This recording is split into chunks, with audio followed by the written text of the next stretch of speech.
Saudara-saudari yang terkasih, jumpa lagi dalam Pelita Hati hari ini, Jumat 7 Januari 2022, hari biasa sesudah penampakan Tuhan. Bersama saya Romo Thomas Suratno SCY dari Paroki Cilandak, Jakarta Selatan, mendengar dan merenungkan Sabda Tuhan, yakni firman Tuhan yang tersurat dalam Injil Lukas, bab atau pasal 5, ayat 12 sampai dengan ayat 16.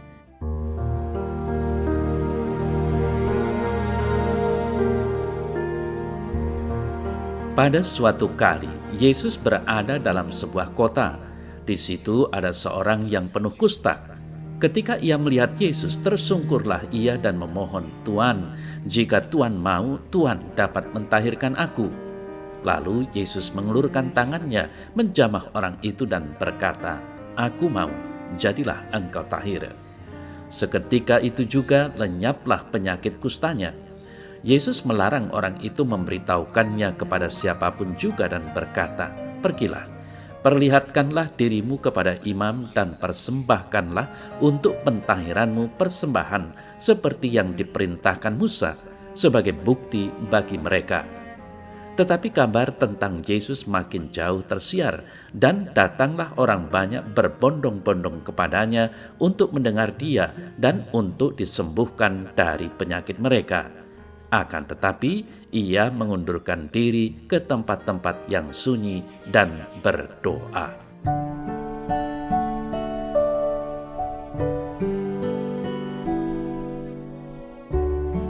Saudara-saudari yang terkasih, sakit adalah merupakan salah satu penderitaan manusia.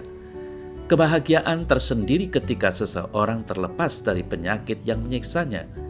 Dalam perjalanan hidup, sakit dan derita sering dialami oleh setiap orang, dan rasa kurang bersyukur akan kesehatan yang dialami membuat sakit terasa lebih menyakitkan. Saudara-saudari yang terkasih, sakit kusta pada zaman Yesus dianggap karena dosa dan murka Allah. Penyandang kusta harus menepi ke pinggiran kota. Ketika bertemu orang pun dia harus berteriak, "Najis, najis, najis," agar orang lain tidak dekat dengannya. Dapat dibayangkan betapa berat beban psikologis dan emosional yang harus ditanggung oleh orang-orang kusta itu. Kita sadar bahwa dulu dosa itu adalah suatu penyakit spiritual. Dan faktanya dosa itu dapat memisahkan kita dari sesama manusia dan mengasingkan kita dari Allah. Namun, saudara-saudara yang terkasih, seperti dalam warta Injil hari ini, orang kusta tadi sangat percaya bahwa Tuhan Yesus adalah Tuhan yang penuh kuasa. Yang menjadi masalah baginya, apakah Tuhan Yesus mau menyembuhkan dia atau tidak. Oleh sebab itu ia berkata, "Tuan, jika Tuan mau, Tuan dapat mentahirkan aku." Dengan bela rasa dan kasih yang besar, Yesus datang ke tengah dunia untuk menawarkan sentuhan penyembuhannya. Yesus dapat mengubah kita dari tidak bersih menjadi bersih atau tahir, dari sakit menjadi sehat kembali, dari mati menjadi hidup, dari kegelapan dosa menjadi pancaran kehadiran Allah.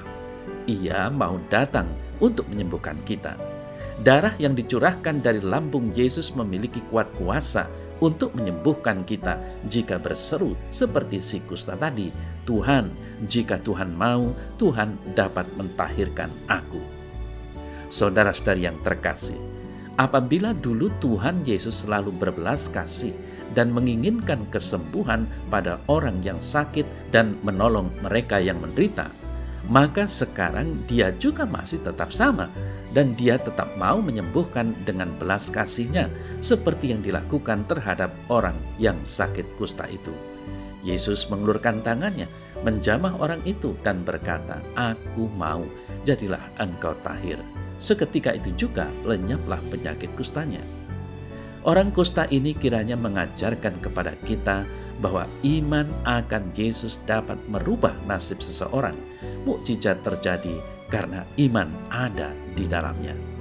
Saudara-saudari yang terkasih, mungkin saja saat ini kusta sudah berkurang, tetapi ada banyak tanda petik kusta-kusta lain yang berdampak sama, yakni misal rasa benci yang menimbulkan perpecahan, pemisahan, dan permusuhan. yang dituduh salah lalu dikucilkan, dijauhi dalam pertemanan, dalam kehidupan sehari-hari. Kemiskinan membuat kelompok tertentu tersingkir dan kelompok yang lain merasa diri terberkati.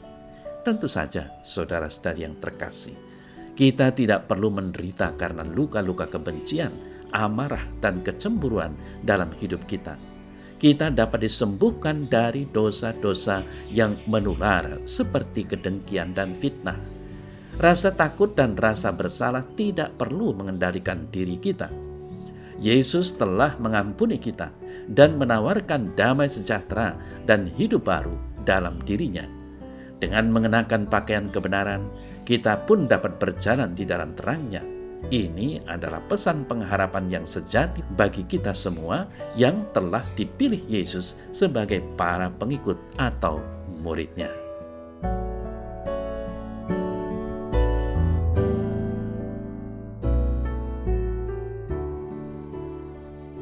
Dalam nama Bapa dan Putra dan Roh Kudus. Amin. Ya Tuhan Yesus, Engkau telah berjanji untuk memerciki air jernih atas diri kami dan mentahirkan kami dari segala noda dosa kami. Engkau telah berjanji untuk memberikan kepada kami hati yang baru dan roh yang baru juga, sebersih dan semurni seperti dirimu sendiri. Aku datang menghadap Engkau pada hari ini, ya Tuhan, dan memohon kepadamu agar Engkau membuat diriku bersih. Amin. Dalam nama Bapa dan Putra dan Roh Kudus. Amin.